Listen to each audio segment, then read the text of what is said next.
Mais uma vez estamos aqui com o Feirinha do Mocó Pod, o nosso podcast Feirinha do Mocó. É um incentivo da Lei Paulo Gustavo. E hoje recebendo aqui os historiadores fatimenses. O professor Moisés Reis e o professor Juan Kleber. A gente vai conversar, vai contar muita história hoje com esses professores historiadores. Então sejam bem-vindos aqui à nossa Feirinha Pod, Moisés e Juan. Sejam bem-vindos, tá? Vamos lá. Vamos ver se a gente consegue contar um pouquinho de história aqui, né? Acho que eu digo sempre, quem não tem dinheiro conta história. Então vamos contar a história aqui.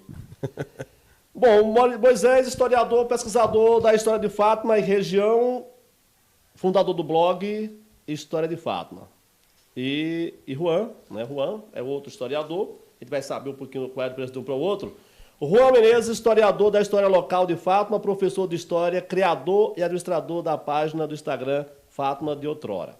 A gente vai, a partir de agora, conversar, contar história, ouvir história e saber qual é essa diferença dos trabalhos de Moisés e de Juan. Vamos começar o quê? Com Moisés que já tem aqui livros publicados, Moisés que é membro da academia, né, da BLAC. Do Cangaço de Sergipe, é isso, Moisés? É a Academia Brasileira de Letras e Artes do Cangaço, né? Eu fui empossado agora, acho que mês de maio, se não me engano, por conta de um trabalho desenvolvido, porque assim, a BLAC ela é uma instituição que serve para que una, né, os pesquisadores do tema cangaço, né? E aí eu publiquei ano passado um livro chamado O Embaixador da Paz, né, que trata da temática do cangaço. E aí, como foi uma pesquisa independente e ao mesmo tempo uma pesquisa inédita, né, sobre a temática do cangaço, aí o pessoal, isso chamou a atenção do pessoal quando eu publiquei o livro. Eu fui para Mossoró, inclusive, lançar esse livro lá. E aí o pessoal entrou em contato comigo e eu acabei sendo empossado como membro da BLAC, né?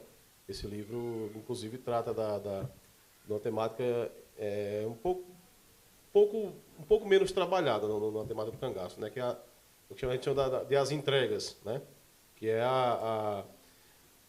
quando o Lampião morre em 38, né? Os grupos cangaceiros começam a se entregar, a se render, né? E aí um religioso, que inclusive foi um dos responsáveis pela construção da igreja de Fátima, que é um português, Monsenhor José de Magalhães de Souza, ele tenta nessa ideia de fazer o meio de campo, né, entre policiais e cangaceiros. E aí eu descobri essa documentação na igreja de Jeremoabo. Vamos aprofundar um pouco mais, para não, não adiantar as coisas, né? A gente vai começar lá do começo até chegar nessa história. Mas assim, vamos começar assim, vamos primeiro sabermos aqui como é que foi que levou vocês a fazer história. Eu lembro que o Moisés começou a estudar geografia. Foi, verdade. Depois mudou para história. Bom, então, Juan, conta então como é que começou a sua história. Então, sempre fui voltado aí para a história, né? E quando estudei no ensino médio, no atual Ana Mirena, né? Hoje já em prédio novo, tive uma professora, Luciene, que me incentivou bastante, né? E aí entrei na graduação de História. No final do curso, tentei escrever a monografia sobre Fátima. Contudo, temos aí uma escassez de fontes, né, enorme. Na época, o que eu achei de fonte histórica para escrever a história de Fátima foi somente o livro de ata da Câmara de Vereadores, né, da primeira sessão, lá em 86, né, com a emancipação política, e somente isso. Depois, só fonte oral, né, que é aquela fonte passada de informação, de pessoa para pessoa, de boca, e encontrei aí um impasse, né, que é se a pessoa está falando a verdade ou se está mentindo. Aí fui cruzar as fontes, foi uma problemática e não tinha tempo. Que ano foi, irmão, sua... 2019. 2019, né? Finalizei em 2020. Na verdade, só para complementar, a família Menezes lá de Paripiranga, eles têm um acervo impressionante. Eu vejo pelas publicações de Juan, ele tem aí histórias documentadas de avô, bisavô, trisavô e assim por diante. Eu acho muito interessante isso, né? Da sua família lá de Paripiranga. Sim. Eles registravam sempre ali cadernetas e etc. Jornal, né? Tinha um jornal.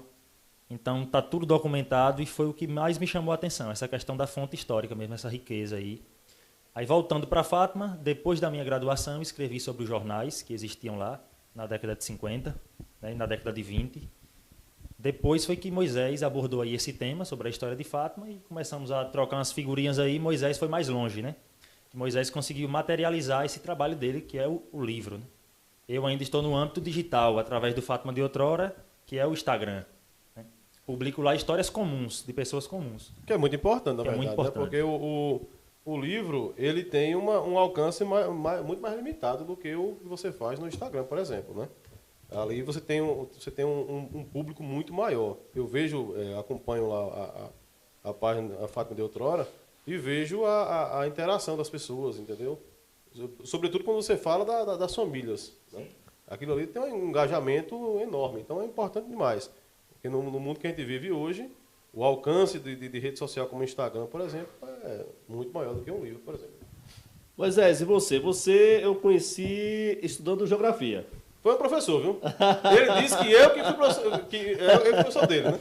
Foi um professor. Já vi você também, né? Mas eu quero saber o seguinte, o que foi que levou à história? Você, ou são coisas parecidas, geografia e história, você pulou para a história, o que foi que lhe caminhou a história? São parecidos, na verdade, né? Mas assim, eu acho que a história foi meio que um acidente, né? Porque assim, eu gostava mais de geografia, inclusive fui professor de geografia, eu dei muito pouca aula de história, essa aqui é a verdade.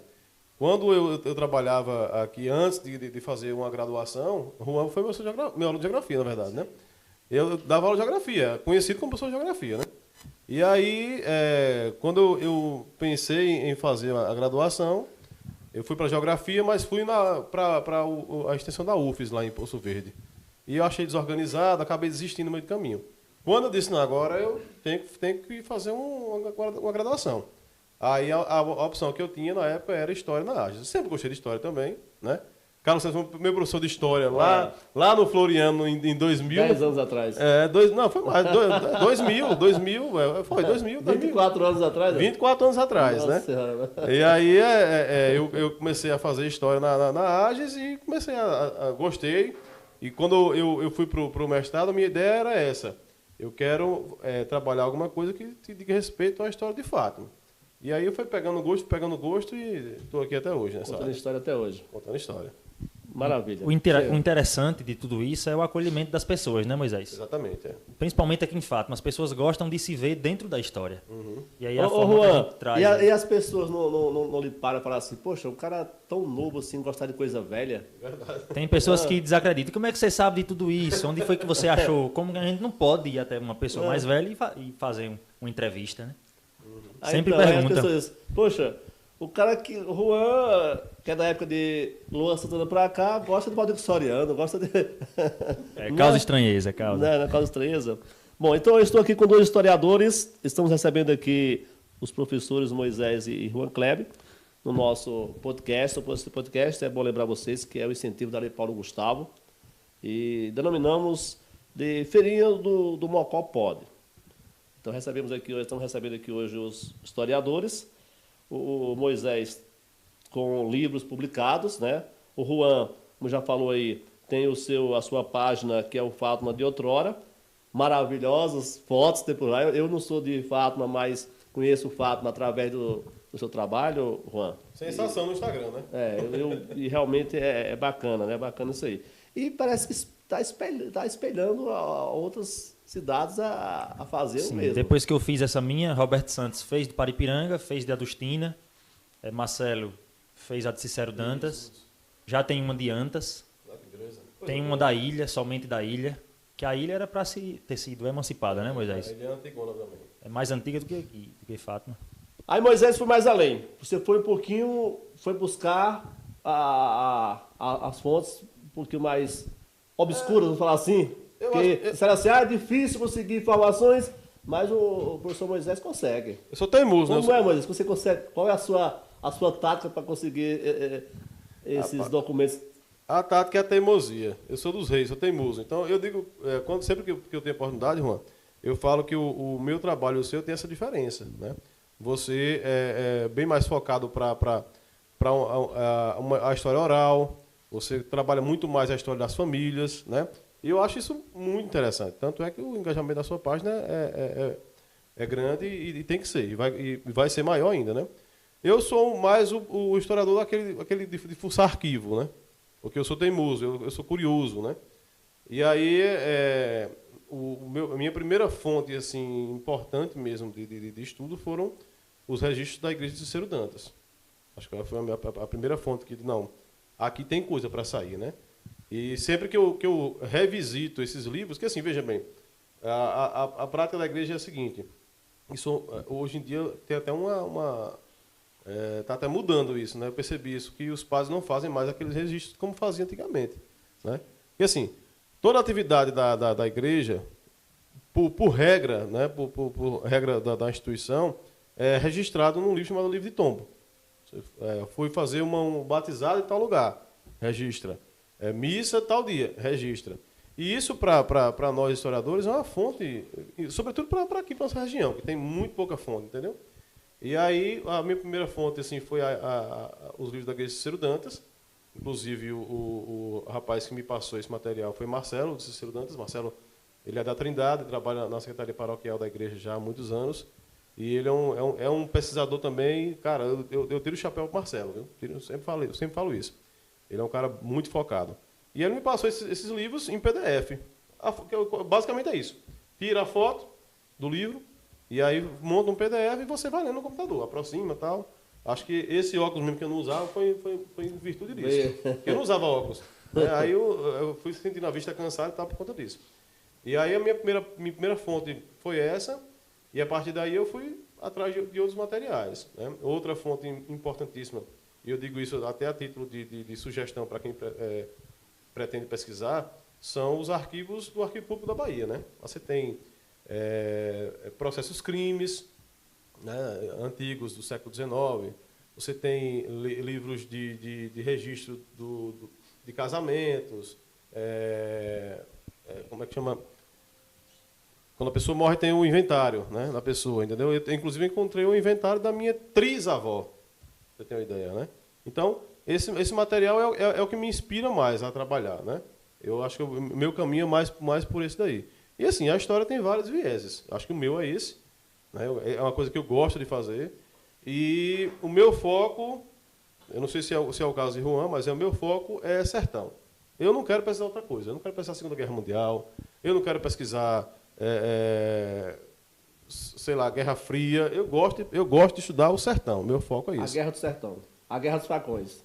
Tudo que é sertão me interessa. Que legal. Inclusive, falando aqui de livro, eu vou mostrar para vocês aqui, ó, Moisés, olha, aqui eu trouxe só por ter curiosidade. Quando eu ouvi falar a primeira vez na região, foi esse livro aqui, ó. Falou da Adustina. Já fiquei maravilhado quando eu vi esse livro aqui, que vocês são testemunhas que foram meus alunos, já me entregaram, né? Exato. Eu li esse livro. Esse livro aqui foram de Aristide Fraga Lima, né? Foi o primeiro livro que eu li falando da região. Paripiranguense, né? Paripiranguense, né? Paripiranguense, né? Que eu tenho conhecimento, né? Falar da Adustina, eu fiquei maravilhado porque tem pessoas aqui que eu conheço, né? Até hoje. São citadas no livro, né? São citadas no livro. Depois desse aqui, aí eu conheci o livro da professora Edna, né? Professora Edna. Esse foi pioneiro em Fátima, na verdade, né? O primeiro livro que fala sobre Fátima é esse. Eu sempre digo o seguinte, é um livro importantíssimo, é um livro memorialista, é diferente de um livro historiográfico, né? Certo. Qual a diferença? O livro memorialista, você vai juntando histórias, seu pai contou uma história, seu avô contou uma história, né? Você vai juntando isso e você transcreve para um livro. Esse aqui, você lembra desse aqui? Lembro. Esse daqui, me parece, pelo que eu me lembro, foram 20 e tantos anos atrás que eu li esse livro, pelo que eu me lembro, ele é como se ele fosse um romance histórico. Ou seja, ele pega um ambiente, ele pega personagens reais, é como o Meu Maria Preta, por exemplo. Certo. Pega personagens reais e aí você monta um enredo a partir do que você sabe sobre aquilo. E ali você transcreve falas, mas as falas elas são fruto da sua imaginação, e você vai mesclando a realidade, o que aconteceu de fato e a ficção.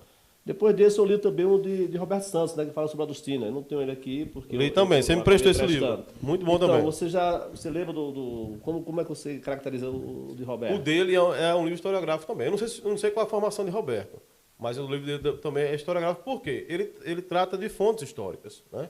Por exemplo, ele foi aos arquivos da igreja de Cícero Dantas, eu sei pelo que ele colocou no livro, né? Tem outras fontes que ele utiliza como fonte oral também.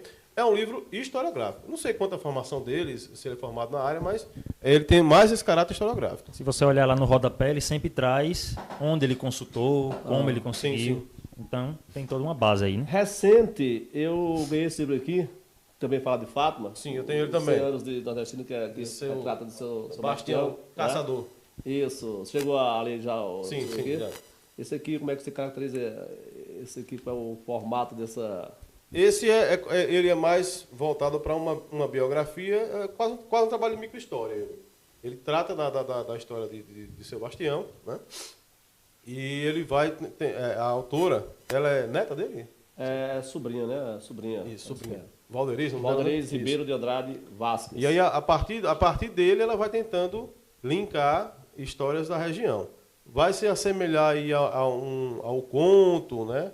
a uma literatura, mas esse daqui também não é um livro historiográfico. Ele não tem essa característica de dizer assim, eu estou dizendo isso porque a fonte tal me assegura dizer isso, entendeu? Não é essa característica dele também. E aqui está o do Moisés Reis, um dos, né? Um dos. Isso, né? Um dos traços da sua história. Vamos falar sobre isso aqui, os demais agora, Moisés. Vamos chegar nos seus livros, né? Juan não tem publicação no livro, né? Você está ainda só com as fotos, né? Inclusive eu faço campanha na rádio e vou até reforçar aqui. Pelo amor de Deus, quem tem foto do Bar São Paulo, entrega essa foto para Juan, que ele quer fazer uma história do Bar São Paulo. E por incrível que pareça, Moisés, o Bar São Paulo tão famoso, né? tão falado. Tantas relações, aí o Juan diz assim, eu não consigo foto do Bar São Paulo. Consegue foto do Clube Zé do Bilu, bem mais antigo. Bem mais antigo. E não consegue do Bar São Paulo. Então você que está em casa aí, ó, que está vendo na minha rede social, no Face, aí no Instagram, o pessoal aqui do podcast, né? Tem fotos do Bar São Paulo, entrega para Juan. Eu quero ver essas fotos, quero ver a história do Bar São Paulo. E vai eternizar lá, né? Quando ele publica, isso fica eternizado ali, né? Vai se tornar uma caça às bruxas. Não encontra de jeito nenhum, né, Juan? Não tem como, né? Mas vamos lá, vamos falar então, Moisés, os seus livros. Qual foi o primeiro, Moisés? Vamos lá, o primeiro livro foi o produto do meu mestrado, né? Que é o Manual Didático do Professor de História. É um livro voltado para o professor de História, né? Você tem ali, que a minha ideia sempre foi essa, né? É como trazer a história local, regional, para dentro da sala de aula.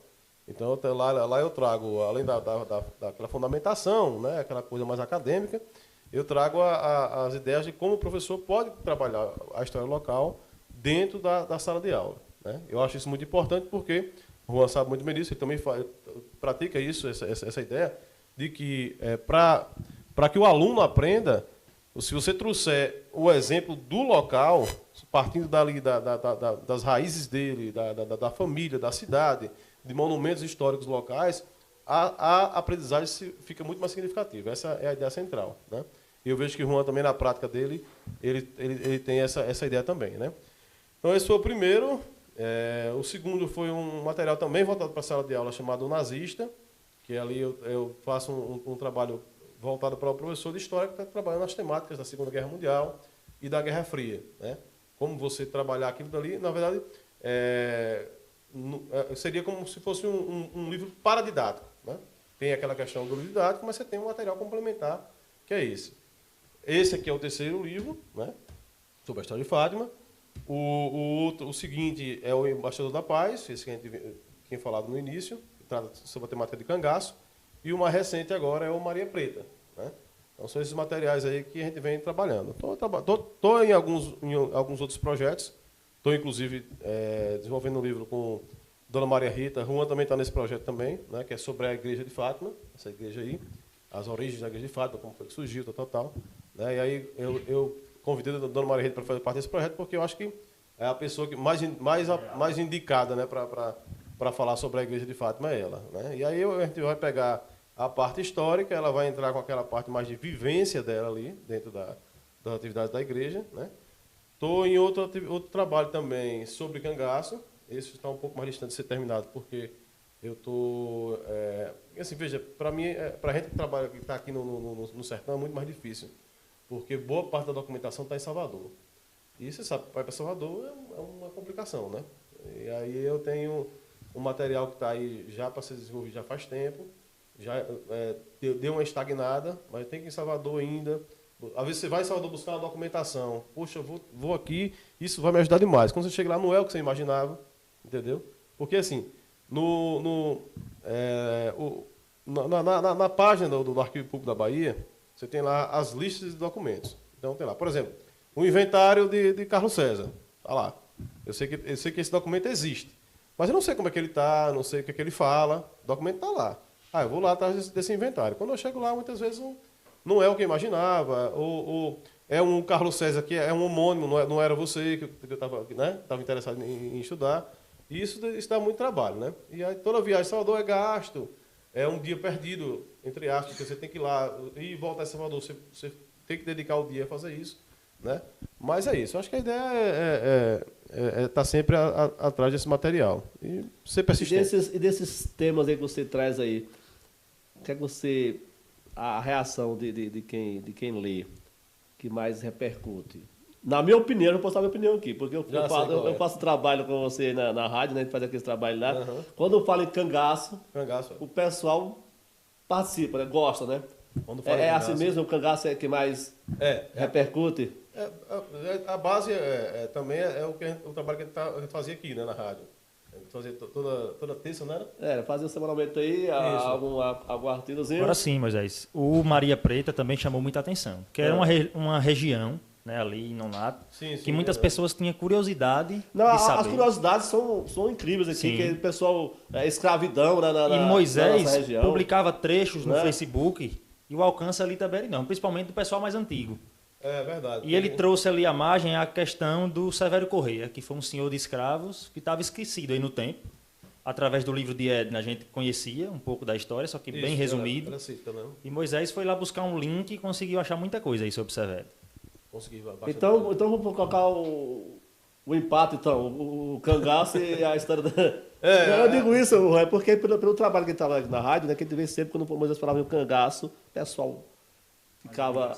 né, porque assim, veja, quando você fala de cangaço aqui, eu acho difícil, tirando as novas gerações, né, que é uma coisa totalmente diferente, mas todo mundo que se interessa minimamente por história já ouviu alguma história de Lampião, de cangaceiro, de não sei o quê, entendeu?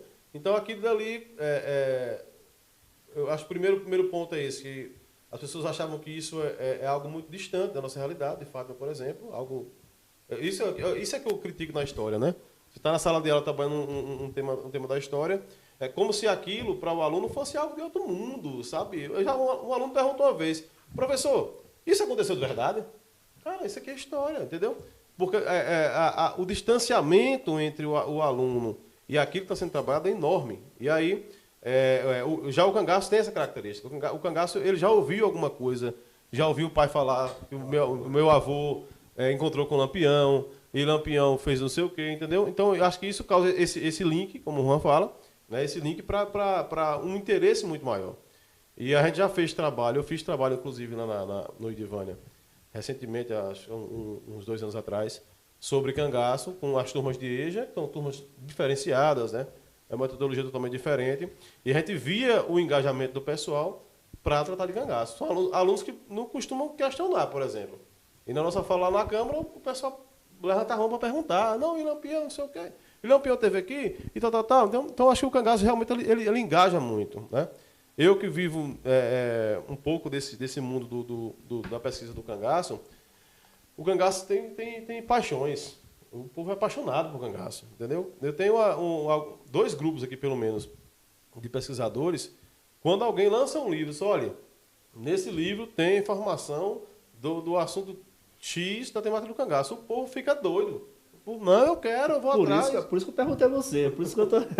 Porque eu vejo essa repercussão maior. Mas a fala de Juan é mais voltada ao local, né? Assim, o fatimense, realmente, isso eu percebi também, Juan, o fatimense realmente, quando eu comecei a publicar trechos do Maria Preta, realmente eu via o engajamento das pessoas também. Caramba, isso aconteceu aqui em Fátima. Inclusive, eu tenho até que fazer um adendo. Maria Preta é um livro literário, né? Ali eu junto ficção e realidade, né? Eu lembro que o primeiro texto que eu publiquei sobre Maria Preta foi você que vai falar comigo. Rapaz, aquele material ali, ali é um trabalho de imaginação. Eu sei o que foi uma fazenda de escravos aqui no sertão, né? Eu sei que a Maria Preta teve o seu período de apogeu, digamos assim, na segunda metade do século XIX. Então eu usei o que eu já sabia e fiz uma obra fictícia ali. A Maria Preta se trata disso, né? Os nomes dos personagens são reais. São reais, são reais. são reais. O Severo, Líbia, né, são personagens reais que o próprio Barão também entra na história. Mas o livro em si, por exemplo, no livro eu trago diálogos, Carlos César. Um personagem falando com o outro. Então eu não tenho como estar lá para saber qual foi a conversa, né? Mas você usa a imaginação, entendeu? Eu acho que, olha, eu vou falar para vocês. Foi o livro que mais me deu prazer de escrever. Porque eu adoro minha roça. Eu gosto de ir para a roça. Eu já fui várias vezes para ali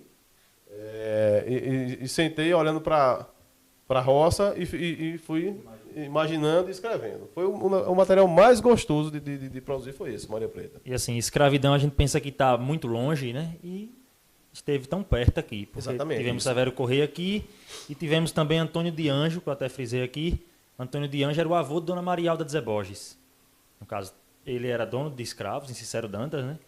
Inclusive, um remanescente de escravo deles veio falecer aqui na casa de seu Zé Borges nos anos 70. É uma história que eu não conhecia, tá vendo? Isso. Inclusive, já publiquei lá no Fátima de Isso é o bom da história, isso é o bom da história. Que bom. Mas o que foi que te levou, então, Moisés, a chegar até a academia lá em Aracaju?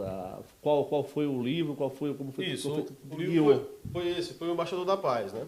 Porque, na verdade, é a única publicação que eu tenho sobre cangaço é essa. Agora eu tenho, no blog, eu tenho mais materiais, né? Eu tenho descoberto outros... Foi um veio que o pessoal que pesquisa cangaço não tinha descoberto ainda, antes de mim. Que foi estudar os processos crimes que citavam cangaceiros, né? O que é o processo crime, para quem está assistindo a gente aí? A partir de um delito, a justiça abre um processo e ali você tem testemunho, depoimento de testemunha, você tem sentença, você tem abertura de inquérito, entendeu? E aí eu fui pegando os nomes dos cangaceiros que atuaram nessa região, porque meu foco sempre foi essa região daqui. Eu fui pensando, será que tem processo desse cangaceiro aqui? Por exemplo, o Ângelo Roque, que era o mais famoso aqui na região da gente, na Labareda. Será que tem alguma coisa dele? Bom, fui lá, pensei no arquivo da Bahia e achei. E aí fui montando esse material.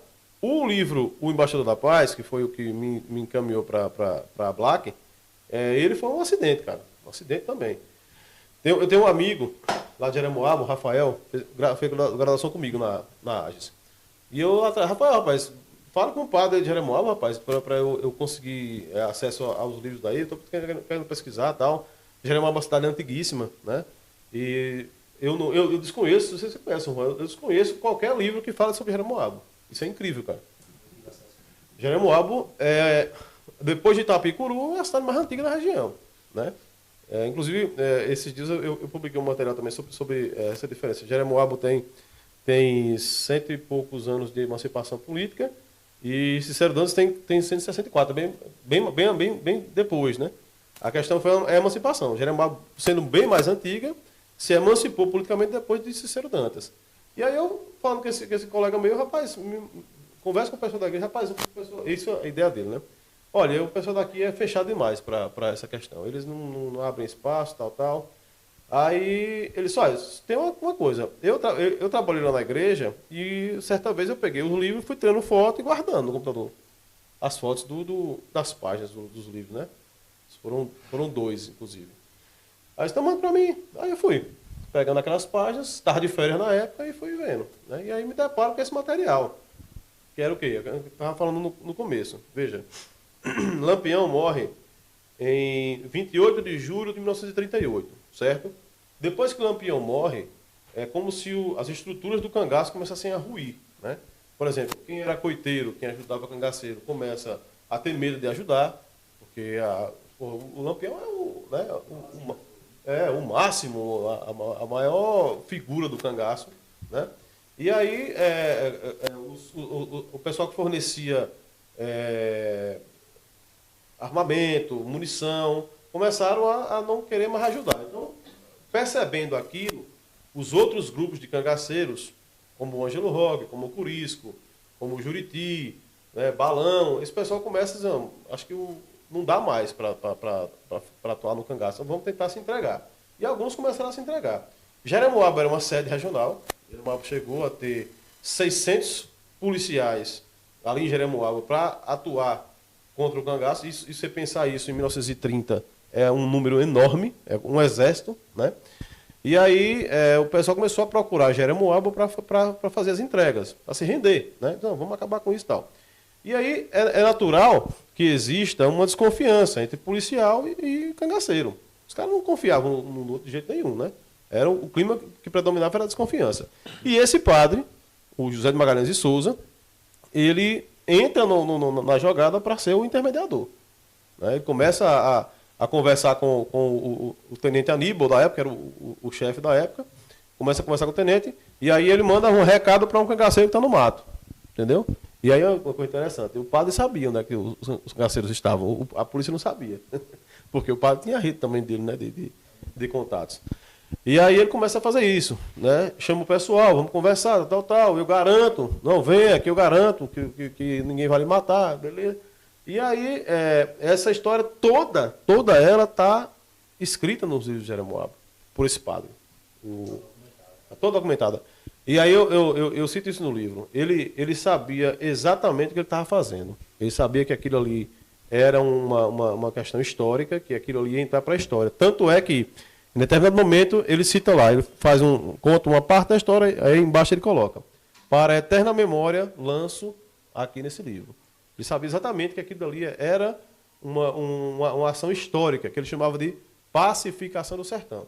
E aí tudo isso chegou para mim, assim, do nada. E aí eu comecei a entrar em contato com a galera que eu conhecia, Roberto Santos aqui em Itabaiana, Kiko Monteiro em Lagarto, João de Souza Lima em Paulo Afonso. Começamos a conversar, o pessoal diz, rapaz, isso daí que você tem na mão, bicho, é um tesouro.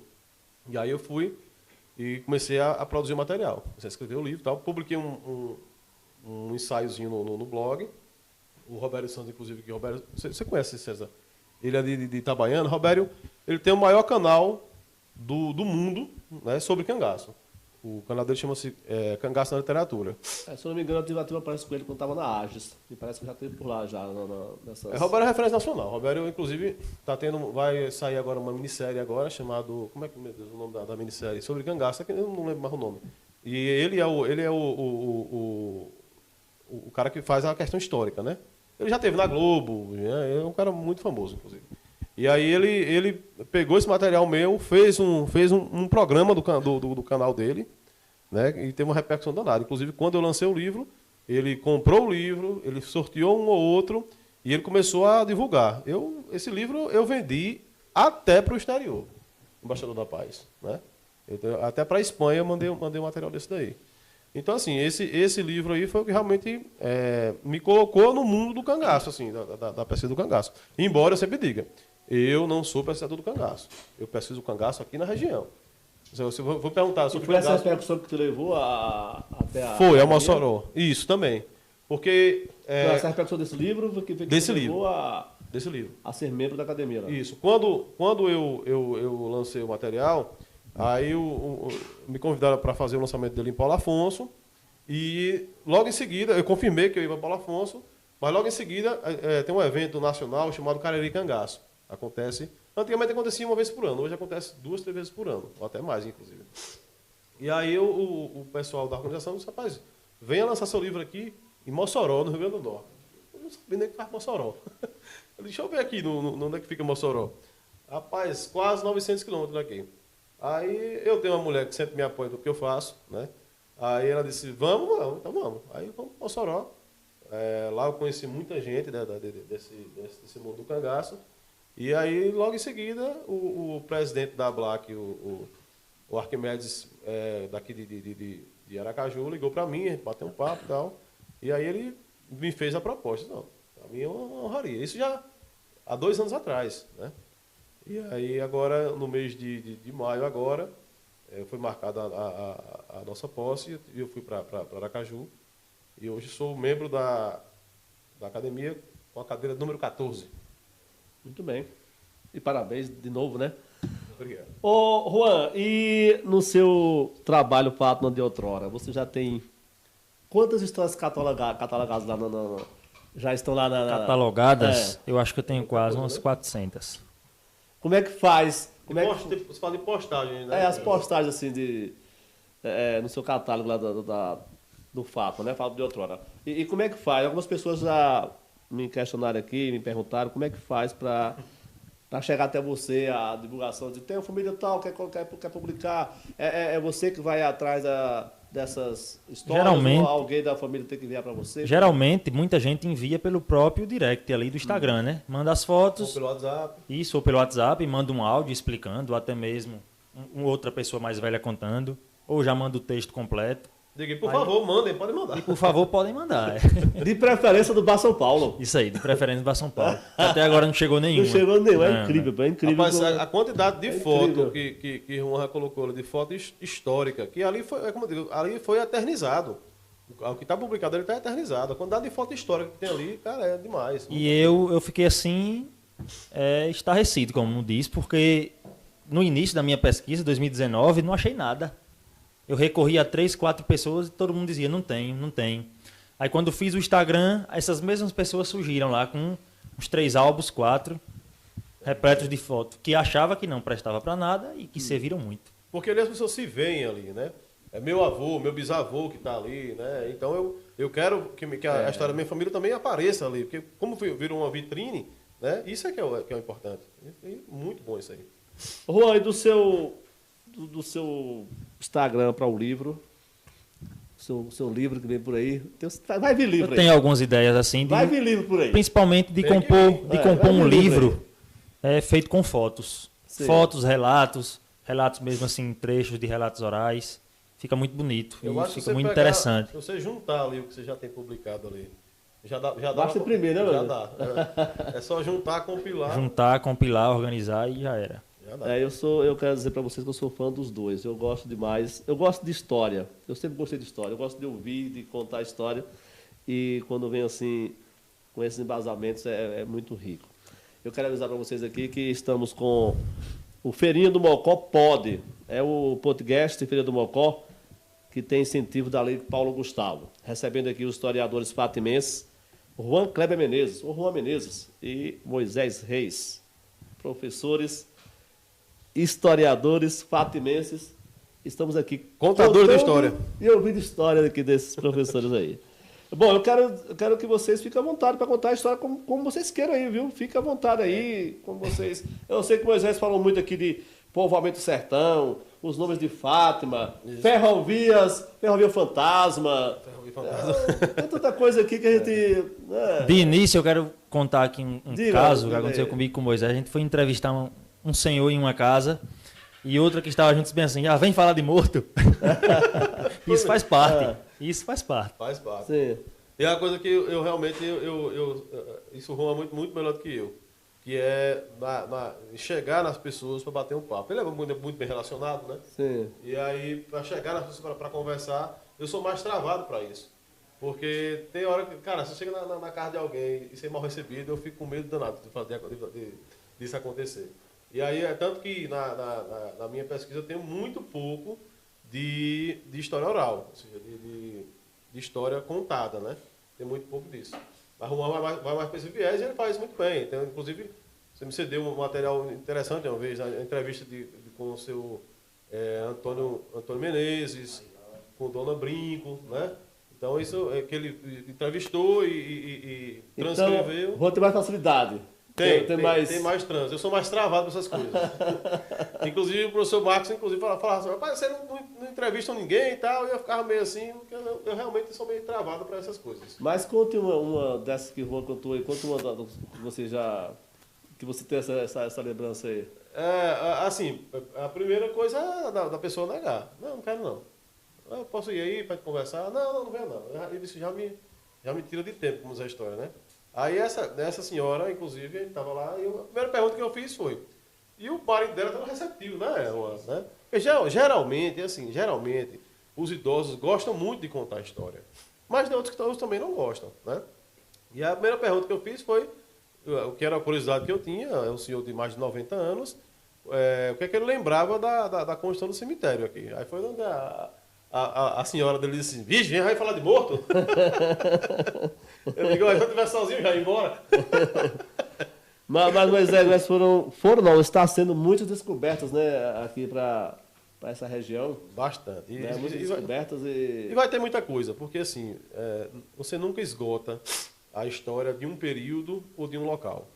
Vai ter sempre vários vieses para trabalhar. E aí, como a minha ideia, eu sei que a de Juan também, é continuar pesquisando, já que a gente já pegou gosto por isso. E outra coisa muito importante, viu, César? Isso é importante, as redes sociais são muito importantes. O seu trabalho que a gente fazia aqui também é muito importante de divulgação, porque a gente sente que a comunidade local abraça isso, não é verdade, Juan?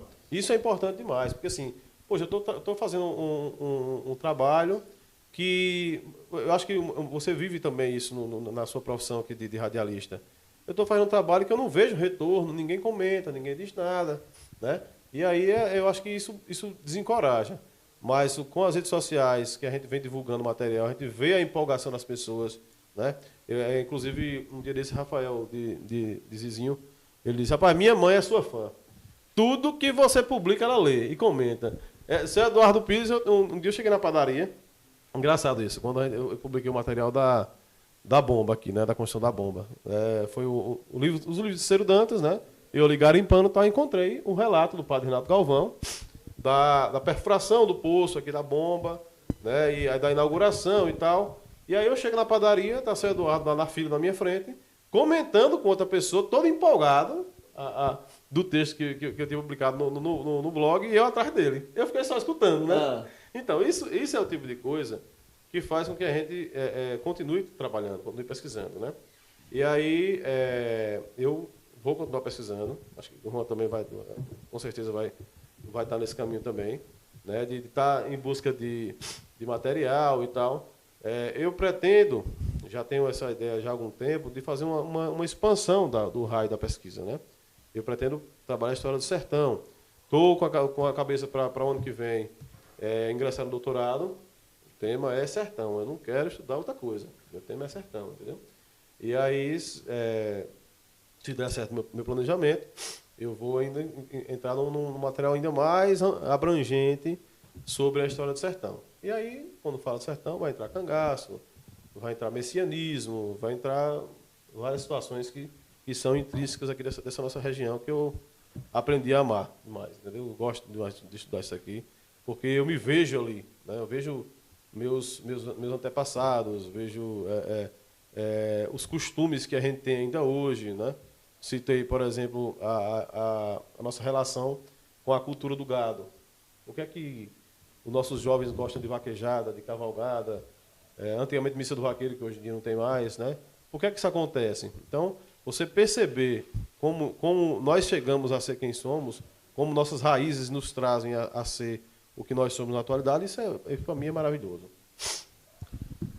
Mas, Juan, você como professor, como é que você está analisando isso, esses futuros historiadores aí? Como é que você vê? Com esse olhar de historiador e professor para os nossos alunos, para essa juventude? Assim, aí? eles gostam bastante quando você faz o link, né? Conteúdo, livro didático, realidade. Se você não fizer isso, até ano passado, Moisés foi quem fez essa descoberta sobre a coluna Prestes, né? Já tinha aí alguns relatos e Moisés aprofundou. Eu trabalhei coluna Prestes com eles, não chamou a atenção, porque é um assunto um pouco maçante. Só que aí quando você traz, passou em Cícero Dantas, não é isso, Moisés? Eles ficaram ali acampados na frente da igreja e eles se interessam. Então, traz a realidade. Traz fotos, traz a realidade, eles se veem ali. Cícero Dantas eu passo ali sempre, vou no médico, vou fazer um exame. Naquela igreja lá? Naquela igreja. Já fui uma missa lá, já fui num casamento, aí eles se interessam. Faz o link. No aniversário da cidade eu dei uma volta com eles aí, nos pontos históricos, a igreja, Praça do Barracão, atual Praça Angelo Lagoa, não é isso? Cemitério. foi um aprendizado bacana demais para eles. Porque eles Isso estão aí, vendo. eles gostam ali, demais. Aqui onde a gente está pisado, aconteceu isso. É diferente de você dizer, olha, na Roma Antiga, no Coliseu. Cara, isso é importante? É importante. Mas o que causa a tal da aprendizagem significativa é isso. É você dizer, aqui onde a gente está pisando. Por que aqui as escolas da chamada elite nacional, eles fazem esse tipo de atividade? Poxa, os caras têm recursos primeiro e sabem a importância disso. Eu vou estudar Revolução Francesa, então vamos para Paris. Entendeu? Vamos estudar lá em Paris. Vamos ver os locais. E é isso que já foi percebido há muito tempo, mas que eu acho que, isso agora eu faço uma crítica a nossos colegas professores de História, é isso, é não ter essa visão. Porque, cara, eu não sou o dono da verdade, nem eu nem Juan. A gente está aqui discutindo um tema que, pelo menos, alguém poderia dizer, rapaz, eu vou tentar. Não é? Às vezes eu vou tentar, vai que dê certo, né? Porque, assim, a gente tem tanta coisa relacionada à nossa história que os alunos acham que é coisa de outro mundo. Por exemplo, escravidão. Eu trabalhei muito com escravidão nas aulas, antes de desenvolver essa pesquisa, antes de conhecer, inclusive, que a escravidão também existiu aqui. Então, você vai falar sobre o escravizado num tronco, né? A própria senzala, a relação entre o branco e o negro no século XIX. E aí você percebe que aqui está tão distante na cabeça do aluno que é quase como uma obra de ficção. É uma coisa, sabe, que não me interessa. Agora, quando você diz, olha, aqui, no Pisa Macio, ali, ou você ir lá, como o Juan faz com os alunos dele, quer dizer, olha, aqui aconteceu, entendeu? Aí você diz, caramba, será que meu antepassado foi um dono de escravo, ou foi um escravo, entendeu? Isso é que eu acho que o professor de História precisa fazer esse exercício, entendeu? E eu falo tanto daqui na nossa região como em qualquer lugar do mundo. A história precisa ter significado. Ela precisa ser palpável para o aluno. Porque você falar de algo que aconteceu quase que em outro planeta vai causar muito pouco significado para os alunos. Então, assim, a sua pergunta que você fez para Juan, como é que nossos alunos veem a história hoje? Depende de quem está em sala de aula, né? Depende da sua abordagem. Porque se você ficar no tradicional... Hoje, vai despertar. Exato, e hoje com tanta atração que existe na rede social, no celular, que você pode passar o dia inteiro vendo vídeo, se você não mostrar para o aluno algo que seja do interesse dele, você está fazendo a fracasso. Segunda Guerra Mundial. Tivemos um fato imenso que foi para a Segunda Guerra Mundial. Foi para a Itália. Voltou para o Brasil com a roupa no corpo, com o fardamento no corpo. Da família André Reis, um pracinha. Contudo, veio para Laje dos Borges, né? Chegou, contou sua história, tinha seus traumas. Ele ainda participou da rendição de muitos nazistas. E ele contava isso. Alguns familiares ainda lembram, né? Zé Lício. Tem fotos. Olha a importância. Olha, Zé Lício. Tem fotos. Aqui, Zé entendeu? Lício de Tota André. Então, olha a diferença de você dizer, na Segunda Guerra Mundial... A guerra na Itália. Né? Então, vamos ali bater um papo com o Zé Lício para ele falar desse parente dele. Isso é que dá significado, entendeu? Agora fala, ser mais do mesmo, esse é a crítica que eu faço. Está publicado no Já está publicado. Tá lá, já. Parece ser um fato isolado, né? Está longe. Só que a gente tem uma corrente na história que fala que o macro não existe sem o micro, né? O macro, ou seja, a história global. O micro, as pequenas histórias, ou seja, das pequenas cidades. Juan, conta aí outra aí, vai. Conta outra história dessa aí. Conta aí outra descoberta que você traz. Essa pra mim eu não sabia. Sobre a Segunda Guerra? Alguma coisa assim que as maiores descobertas que a gente acha que tá longínquo e tá aqui em Fátima. As maiores descobertas do Fátima de outrora, eu creio que foi essa, da Segunda Guerra Mundial, né? E também a da escravidão sobre Dora. Dora, que foi a remanescente de escravos que conviveu na casa de seu Zé Borges. Inclusive, cuidou ali de Maurícia, de Raquel, né? Ela era neta? Ela era neta de um escravo, do senhor Antônio de Anjo. E continuou com a família. Com a Lei Áurea, né? Alguns escolheram ficar, outros resolveram ir embora. E a família dela continuou. Trabalhando, creio que agora... remunerado. Remunerado, né? Geralmente é uma remuneração bem precária mesmo. Bem precária. Acontecia muito isso. E ela continuou. Faleceu agora não, me desculpe. Eu acho que em 1976. Ontem. Agora pelo recorte, Ontem. né? Ontem. Pois é, isso aí que é a história. História da Feirinha do Mocó. Feirinha do Mocó que está nas histórias de Moisés, nos seus livros aí, né? Nos seus livros. E estamos aqui com esse podcast, com o incentivo da Lei Paulo Gustavo. Moisés aí que é descendente, né, da Serra do Mocó. Isso. É, Moisés? Conta aí, vai. Então conta essa história aí, como é que é. Não sabia, ô Juan. O Ângelo José de Souza, o Ângelo Lagoa, nascido em 1868, ele é meu trisavô. Né? Ele é pai da Emília Maria, que é mãe da minha avó Maria. Maria, você conheceu minha avó? Eu não, isso deve de 2 anos pra cá.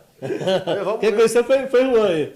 Mas eu já ouvi falar. Vai. Minha avó faleceu tem acho que uns eu tô brincando. uns 15 anos, né? Tô brincando. Então, inclusive, é uma questão interessante, porque assim, há pouco tempo atrás, né, Juan? Inclusive, é uma questão também colocada nesse livro, Fato, Nossa Terra, Nossa Gente, quase que uma insinuação de que assim, mas isso era um entendimento geral, na verdade, né? De que o Ângelo Lagoa tinha chegado aqui na Fazenda Boa Vista, atual Praça Ângelo Lagoa hoje, por volta de 1920 e tal. Inclusive, eu tenho até um texto no meu blog, colocando assim, pô, a Praça Ângelo Lagoa tá completando agora 100 anos. E aí depois, o aprofundamento da pesquisa, isso é que é importante na pesquisa, eu sei disso hoje, mas amanhã o Juan pode ir atrás de um material e dizer, não, isso que você está colocando hoje é anterior, não é bem assim. E aí eu fui descobrir que o Ângelo Lagoa chegou aqui ainda no século XIX. Né? Por exemplo, a Emília Maria, a minha bisavó, que não era a filha mais velha dele, ela nasceu aqui, na casa de Cidinho, de Zé Litão, hoje, em 1898. Ela nasceu ali. Então ele chegou bem antes dos anos 20, na praça. Né? Ele nasceu ali naquela região ali próxima a Heliópolis, ali próxima à região do Angico, aquela área dali. Não está bem claro onde é que ele nasceu. Sei que tem uma conexão com Heliópolis, né? E depois ele migra para aqui, se casa aqui, constitui família e tal, participa de um assassinato, inclusive, ele e o genro dele, que é meu bisavô, e muita coisa sobre isso aí eu sei em decorrência desse processo, né? Acho que todo mundo já ouviu falar. Vamos falar disso, do assassinato? Fica à vontade aí. É a história? É a história. O João Lucindo de Souza, era um morador da ilha, né? E ele fazia esse percurso entre a ilha e Simão Dias. A mulher dele, a esposa dele, ela era de Simão Dias e ele era daqui da ilha, né? Então ele fazia sempre esse percurso como caixeiro viajante, né? Sim. Ia passar por aqui, tinha basicamente 2 caminhos para passar por aqui. Um passava aqui pela igreja e saía na chamada Estrada do Mocó, ainda não chama Estrada do Mocó aqui, vai sair ali no Gibe por ali, né? E o outro era esse pela Praça Ângelo Lagoa, esse daí passava. E o outro por fora, mais ou menos ali onde é hoje, a BA-220.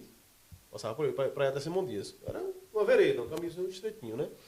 E aí um habitante das Pedrinhas, veja, isso aconteceu em 1919, esse assassinato, né? Um habitante das Pedrinhas, inclusive nascido nas Pedrinhas ainda no século XIX, chamado João Grande, né? Ele acabou seduzindo uma sobrinha do João Lucino, que era um cara tido como um valentão e tal. E nessa época o negócio se resolvia na bala, né? Essa região nossa aqui era muito violenta, né? Aquela praça da Igreja de Ciro Dantas, por exemplo, ali tem um cemitério ali. Ali não se conta a quantidade de gente que está ali enterrada ali, vítima de emboscada, naquela região ali mesmo, né? E aí houve essa sedução e um defloramento, né? Como o professor Marvel dizia, buliu com a menina. Buliu com a menina, né? Fez o mal, né? Fez o mal, a menina. E aí o João Lucino, para se vingar, contratou um outro homem de fora, pediu para ele ir na casa desse João Grande, lá nas Pedrinhas. E aí tirou o cara de casa e fez uma emboscada e deu uma surra no cara, quase mata, né? Só que esse pessoal era parente dos que já moravam aqui na atual Praça Ângelo Lagoa, né? No que chamava de Mocó, na época, né? Então é o pessoal das Pedrinhas e o pessoal do Mocó.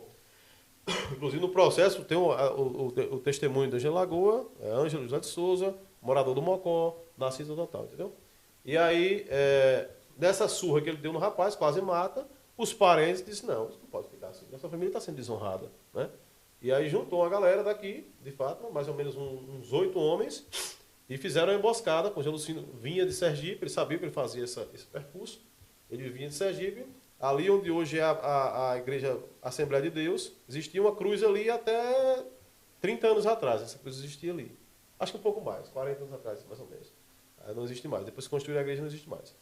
E ali existe um pé de quixabeira, e ele para ali, ele e a mulher, chamava Teodora na época, e param ali para descansar, e ali o pessoal já sai do mato atirando nele. Né?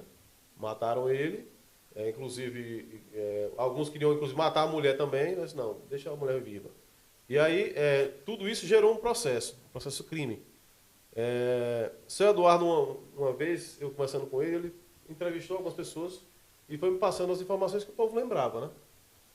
Desse assassinato aí. E aí, pelos nomes que ele foi me dando, eu fui na pesquisa no arquivo público e fui encontrando alguns vestígios. Aí encontrei o processo todo. Tem lá o processo com testemunha, com a sentença, com mandado de prisão, de todo mundo, entendeu? E aí tem um bocado de gente na lista lá. Tem o pessoal dos Borges. Eu, quando eu digo, a minha avó, e seu Zé Borges também falou disso, lá, eu fui falar com ele lá. Eles, olha, o povo não gostava de falar essa história. Uma tia minha, que é a única neta viva de Angela Lagoa, mora em São Paulo, ela não fala comigo do tema. Eu não quis falar sobre isso quando eu tentei. Minha avó também relata que esse assunto sempre foi tabu, né? Assassinato sempre era um tabu. Então, tocou nisso, não vamos falar nisso, porque era família tradicional, era pessoas distintas da sociedade. E ainda hoje eu sinto isso, porque quando eu publiquei esse material, minha tia Dinha disse, meu filho, quando você vai essa história, velho, deixa isso quieto, mamãe falava disso, mas não era para contar não, isso daí. Por quê? Porque nossos parentes participaram do assassinato. Mas é como eu disse, gente, é uma outra época, isso há mais de 100 anos atrás, é uma região muito violenta, onde tudo se resolvia na bala, entendeu? O crime de honra. Foi crime de honra, no final de tudo foi crime de honra, né, Moisés? Crime de honra, isso. Eles foram presos, o próprio Angelo Lagoa foi preso por um período, o meu bisavô, Manuelzinho, né, que é o pai da minha avó Maria, foi preso também por um período, o pai de Dona Arnóbia também foi preso também. Ioiô, né? Isso, o seu chamava Ioiô na época, e foi um cara de gente preso, mas assim, era uma coisa que eles não gostavam de comentar, porque, sabe, como se fosse uma mancha na família. Mas eu acredito que mancha maior na família para eles naquela época era ter deixado a coisa impune. Não ia deixar impune. Né? E era uma moça desonrada, né, na época. Exato. Quanta história, né? Quanta história. Maravilha de ouvir histórias reais, né? Histórias fatimensas. A gente acha que está tão longe. Tem todo o processo existe disso aí. Todo o processo direitinho lá, eu tenho ele. Quem tiver interesse, é só falar comigo que eu mando o processo para dar uma pesquisada. Ô Moisés e Juan, olha, eu até cheguei a comentar com o Moisés um outro dia aí a respeito. Na Semana Santa aqui no programa de rádio, né? Algumas pessoas me perguntavam, né, assim, alguns costumes religiosos. Por que um exemplo, a Agostina é assim e aqui não é? Um exemplo de penitentes. Penitentes, né? A Agostina tem, aqui não tem. Aí, outro dia, o Moisés estava aqui fazendo no rádio, né? E depois eu conversei com o Moisés até lá no colégio, me parece, a respeito sobre isso aí. Como vocês estão falando agora que vai dar um trabalho voltado à religião, à igreja, né? Que você comentou aí. Vai chegar essa história? Por quê? Por que já tem essa diferença? O pessoal me comenta assim, Moisés e Juan. O pessoal comenta assim. Olha, por que é uma paróquia só, né? É uma diocese só. É uma diocese só, né? É uma diocese só. E por que as cidades têm costumes diferentes na parte da igreja? Por que a Agostina tem penitente aqui não tem? Por que tal lugar bate o sino na Semana Santa e outros não batem? E vocês, historiadores, como é que faz para chegar essa resposta para os nossos curiosos, digamos assim? A minha concepção sobre isso é a seguinte. O catolicismo ele tem muitos vieses, né? Você tem ali, por exemplo, até colocamos na pauta para falar sobre isso. Você tem ali a região de Santa Brígida, por exemplo, que nos anos 60 e 70... você tinha quase um Antônio Conselheiro naquela região ali, que era o Pedro Batista. Né? É uma comunidade toda que cresceu em torno dessa pessoa que era considerada quase como um santo. Né? Aí você tem, por exemplo, você não tem nada disso em Cícero Dantas, por exemplo, que é uma cidade antiga também nessa região também. Aí você vai para uma questão dessa da penitência. Aí, inclusive foi feito um documentário em Agostina a respeito, eu vi até no YouTube aí, alguém comentou. Eu acho que já vi. Aí. Acho que é o centenário, 100 anos de penitência dos penitentes agustinos. E aqui não tem. Aí vem aquela curiosidade, por que é a mesma diocese e não tem? Entra também muito a questão da tradição, né? Ah. A tradição, a cultura. Por exemplo, se um padre implantou aquela tradição e os outros colocaram para frente, Ou um padre Tem- ou qualquer outro indivíduo. e qualquer também, outro né? indivíduo tem mais chance de sobreviver, como Paripiranga. Tem mais de 100 anos que lá tem a procissão das almas, né? Na sexta-feira da Paixão. Só existe isso, porque a sexta geralmente são os dias o dia mais fino, né? Que falam. Foi o dia que Jesus foi assassinado, no caso. Então lá tem a procissão das almas. Sai 10 da noite. Antigamente, há 50 anos atrás, só participavam homens. Hoje a tradição já mudou. Mulheres e crianças participam. Todos vestidos de branco. A rua geralmente não tem ninguém. Porque São acredito... esses os penitentes que tem a Adustina? Eu não sei se é a mesma. A de Adustina eu não Mas tenho conhecimento. Certamente é uma variação. Pode ser. Então aí, geralmente... Então, diga assim, como vocês vão trabalhar o seu... Falou de Maria Rita, vai trabalhar na igreja e tal, então vai... Mas pode aqui não chegar tem essa- isso. isso. Aqui não tem essa tradição dos penitentes, não. Não, a pergunta é por que é que outras cidades têm e que não tem, se é a mesma diocese. Eu acho que a explicação para a sua pergunta Essa é a seguinte, é isso. Alguém... Se é caso de pesquisa de história. É sim, é uma indagação boa. Exatamente. E aí, assim, alguém que pegue isso para estudar, geralmente vai encontrar muita coisa para escrever, por exemplo. Então, eu acho basicamente isso. Alguém, em determinado momento, chega naquela região, geralmente vindo de fora, com um costume desse e implanta aquilo ali. E a comunidade, às vezes, abraça e às vezes não. É como se diz, o fator humano é muito importante. Você não tem como prever o que vai acontecer numa comunidade específica, né? E aí, se a comunidade abraça aquilo dali, como é o caso que o Juan citou agora da procissão das almas, a comunidade abraça aquilo, toma aquilo como sagrado e segue. Mas acontece também o contrário. Um costume ser implantado em uma determinada região e os mais velhos vão morrendo e vai se perdendo aquele costume. Entendeu? Paripiranga, a procissão das almas já foi tombada como patrimônio imaterial. Já foi reconhecida. Agora aqui em Fátima já temos aí um complexo maior. Por quê? O livro de tombo daqui foi construído agora pelo Padre Rones. Tem o quê? 8 anos? Exato. Eu lembro na época da minha graduação não tinha. Não tinha. E foi por intermédio da professora Jocelina Alves, também formada em História, né? Trabalha com a gente aí, nossa colega de trabalho. Ela que teve essa iniciativa, junto com o Padre Rones, de construir. Então, quer dizer, se tiver uma explicação aí, já se perdeu. Exato. Porque, veja, olha como é a questão tradicional, né? A Igreja de Fátima, ela existe pelo menos desde 1935. Então, por que não se criou esse costume de se registrar? É uma questão local. As pessoas não tinham interesse por isso, entendeu? Tivemos aqui um tempo Padre Renato, né, Galvão, Padre Elias, e nenhum deixou escrito. Exato. Algum. E o Padre Renato, inclusive, em Cícero Dantas, porque era a diocese lá, né? Em Cícero Dantas, ele era um detalhista. Ele fez um estudo, inclusive, só para ter uma ideia. Ele fez um estudo de todas as capelas da paróquia, ele registrou, colocou o que sabia da história daquele local, e aí você vai colocar Tabua, Bonfim, Fátima, na época chamava Monte Alverne, Antas, Goloso, que é o Novo Triunfo. E ele fez todo esse relato e aqui não tem isso, entendeu? Interessante, Carlos César, que relatam que a missa aqui era aos domingos, não era, Moisés? E o padre não queria que o O negócio fosse na padre, feira. incomodado, porque a feira estava atrapalhando a missa, o pessoal preferia ir gastar na feira do que gastar na missa, ele mudou para o sábado, a feira. A feira foi mudada. E ele descreveu isso, né? Dizendo, não tem condições, uma coisa tem que ser diferente da outra. O pessoal tem que estar na missa ou estar na feira. E aí ele influencia a mudança da data. E aí só uma das mudanças que o Padre Renato implementou aqui. Eu digo sempre, Fátima tem essa dívida com essa figura, que é o Padre Renato Galvão. Depois virou Monsenhor Renato Galvão. O Padre Renato tem tanta coisa que ele influenciou aqui em Fátima, por exemplo, a construção do açougue, onde hoje é o Banco do Brasil, foi quando ele era prefeito, a construção do a Escola Nossa Senhora de Fátima, a bomba, a implementação aqui da algaroba, que não existia, ele que traz a algaroba para cá, porque sabia que aquilo servia na época de seca para ração animal. A questão da luz a motor, né? O gerador que João Mota desligava às 10 horas da noite. Aí o pessoal mais novo não entende isso, né? Eu ligava o gerador de 6 às 10.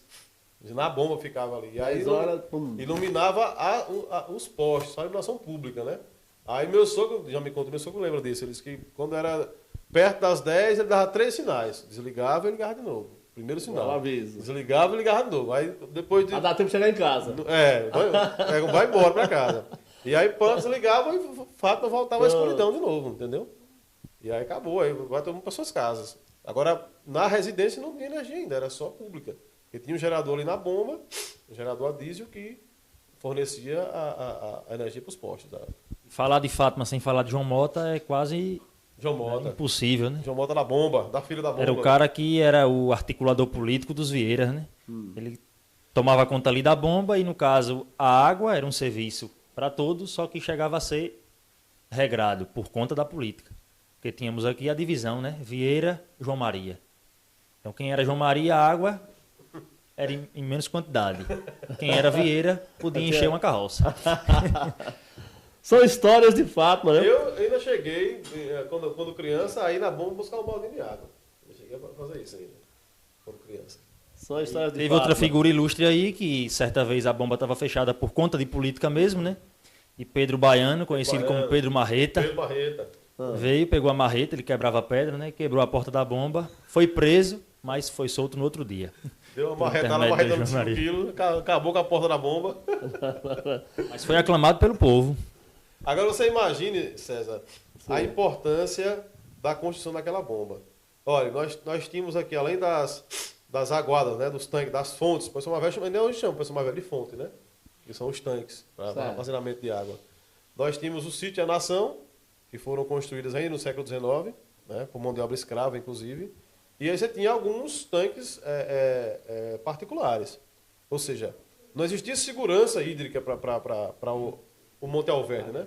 Você imagine um povoado na época. Era o maior povoado de Ciro Dantas, né? Monte Alverne, na época, Fátima. Mas na época da construção, em 54, já era Vila de Fátima. Já. Aí você imagina um povoado já com uma certa quantidade de pessoas que não tinha água encanada e a única fonte de água eram as aguadas, né? Os tanques. E aí, em época de seca severa, meu amigo, acabava.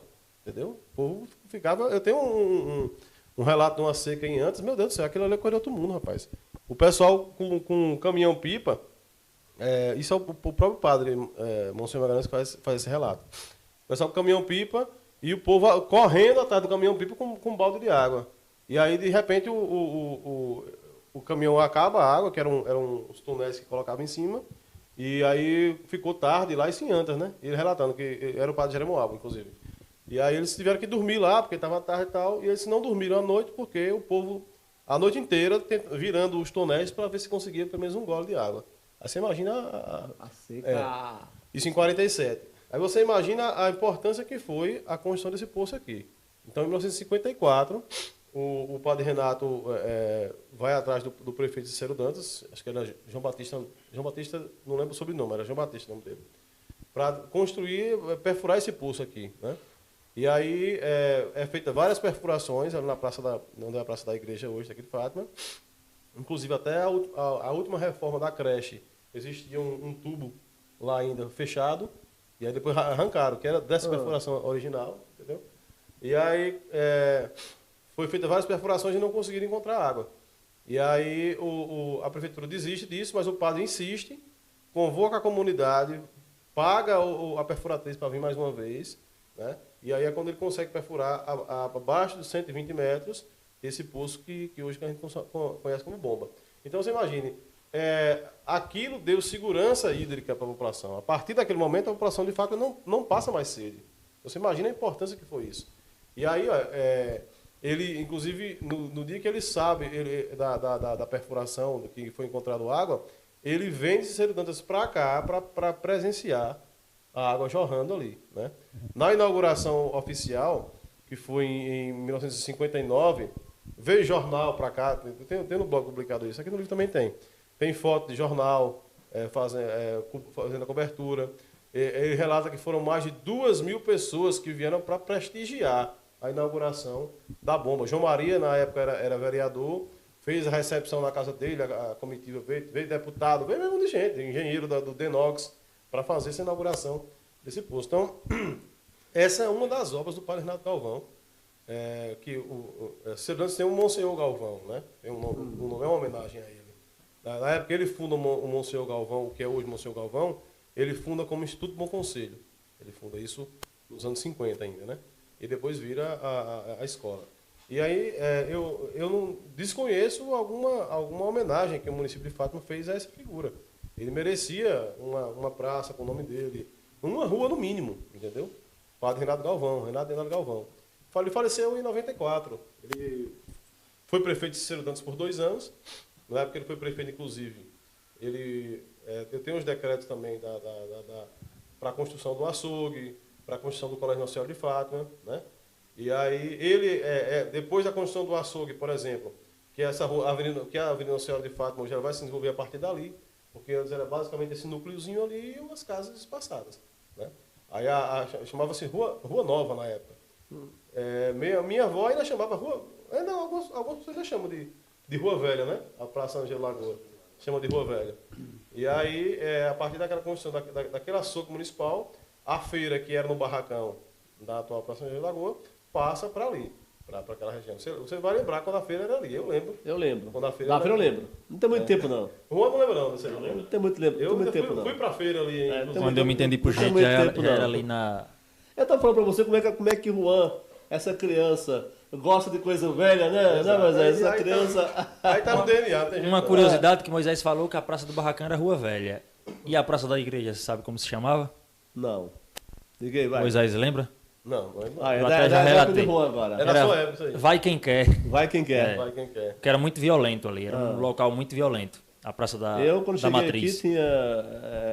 E o Melo Bico? O bico da asa, né? O Melo Bico. Melo Bico, era o Melo Bico. Melo Bico é onde hoje ali o Hotel Pôr do Sol, a padaria de Zé Beto era ali, era o Melo Bico. Era a região ali do pessoal, tinha um curral dos animais por alguma região daquela dali. E ali era onde ficavam o pessoal que tratava as vísceras de boi, né? Chamava de asfateiras, naquela região.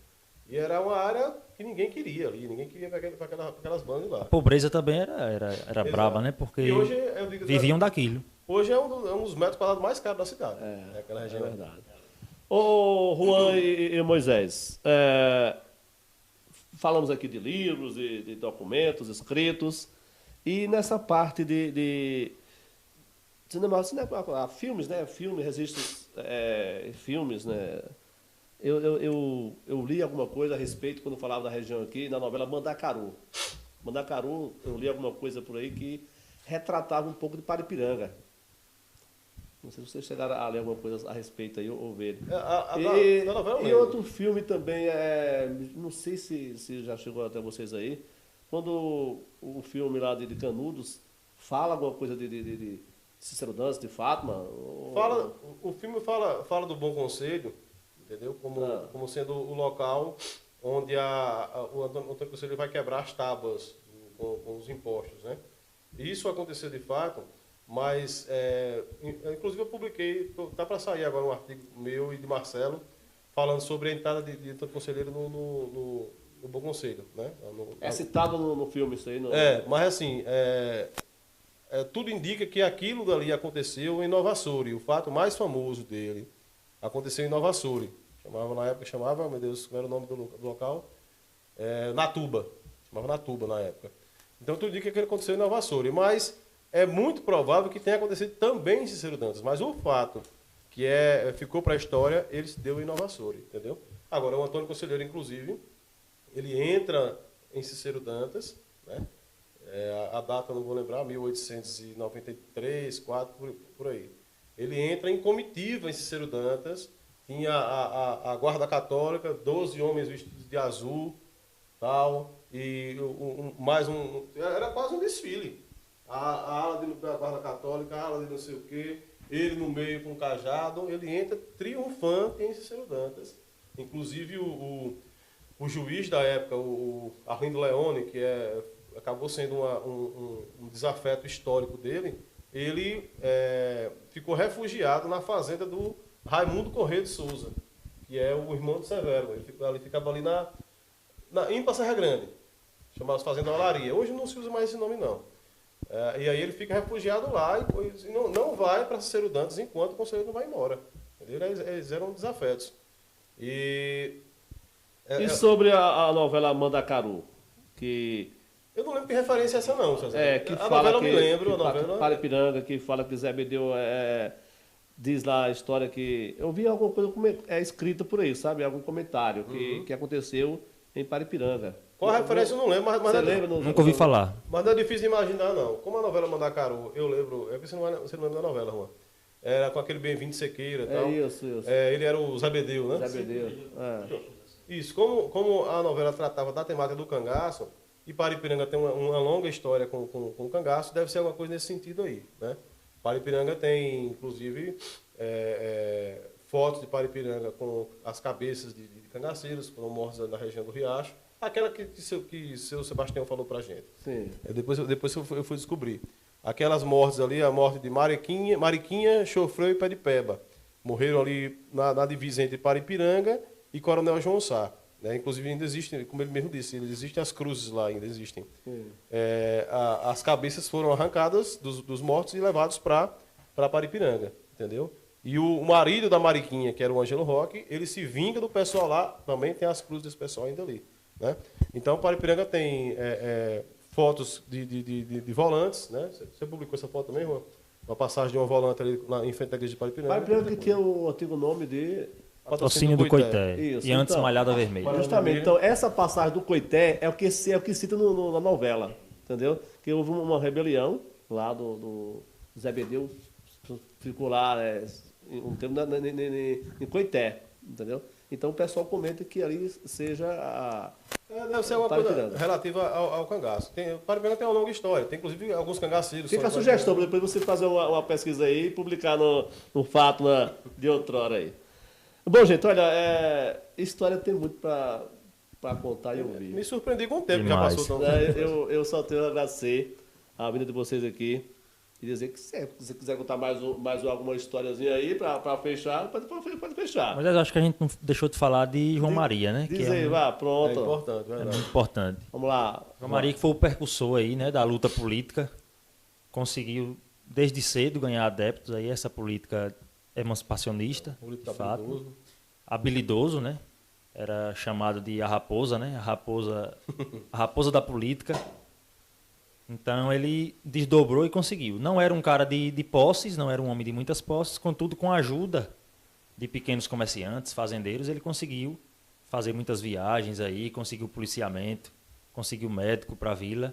Então eu acho que foi um cara que merece ter esse reconhecimento. Exato. Eu fico sempre comentando o seguinte. Fala-se da emancipação de fato de Cícero Dantas como sendo uma questão, sabe, de uma rivalidade. E eu acho que essa rivalidade não cabe. Porque Fátima é filho de Cícero Dantas e ponto. Não tem mais o que ver, entendeu? E assim, eu acho que essa rivalidade muito, ela existe em torno da própria figura de João Maria. Né? Porque assim, para conseguir adeptos para a causa da emancipação, ele precisou também colocar essa narrativa, né? Dizer, não, a gente lá não é bem-vindo. Dona Maria José relatou isso para a gente, lembra, na entrevista? O pessoal de Fátima no hospital não era bem atendido, tal. Então criou esse clima aí para que Fátima era o maior povoado de Cícero Dantas, né? E tem um relato, inclusive, do jornal Tribuna da Chapada, veio fazer uma cobertura aqui em 1987, no primeiro ano de Fátima como município autônomo. Inclusive, Nelson, delegado, tem um exemplar desse jornal ainda, original ainda. E aí ele disse que desde 1953 que ele pensava na questão da emancipação, João Maria dizendo, né? E aí tentou algumas vezes com um deputado aqui, um deputado ali, e aí com o deputado Faustino Dias Lima de Paripiranga, ele consegue o apoio e consegue a emancipação. Porque havia uma janela também ali. Que em alguns momentos, Cícero Dantas, por exemplo, você vê como essa questão era complexa. Cícero Dantas já chegou a ser extinto o município de Cícero Dantas e foi anexado a Paripiranga por 3 anos. Cícero Dantas pertenceu a Paripiranga, entendeu? E aí depois voltou a ser reativado o município de Cícero Dantas. Então, assim, eram as janelas. E aí, naquele momento ali, era um momento propício, e João Maria consegue a emancipação. Ele era inimigo histórico da família Vieira, lá, família Vieira poderosíssima desde o século XIX, eles já são poderosos. O patriarca da família Vieira é o Chiquinho Vieira. E tem um livro que trata de Cícero Dantas chamado Reminiscências do Bom Conselho. E esse livro ele diz, quais eram os adversários do Chiquinho Vieira na região. E ele disse, em tal lugar era fulano. Em Fátima, Vila de Fátima, que era a vila na época, era João Maria, era o adversário dos Vieiras, né? Então, assim, realmente, bem lembrado a citação a João Maria. Realmente, ele merece ser citado, sim. E eu quero perguntar aí a Juan agora, se Juan, no seu blog Fátima de Outrora, você já publicou pessoas assim com 100 anos de idade, já foi entrevistar alguém que esteja vivo ainda? Não, eu tô com esse projeto agora, né? Ele, que você fala sempre, que eu não conheço ainda. 101 anos, tem 101 anos não já. conheço ainda. Um jovem. Escuto muito no É seu um programa. jovem, Incrível, vem jovem. aqui, canta, brinca. E tem Dona Osória, né? Ali, a mãe de João Se Senador, tem alguém mais assim, que vai completar agora 100. E Esse mês, vai ter até a festa aí. Esse aqui, Sebastião, tem E eu 101. tô indo lá, Olha, vou fazer uma entrevista. Ideia também, não sei como é que está a saúde dela, que é a mãe de Zé Milton Barriga.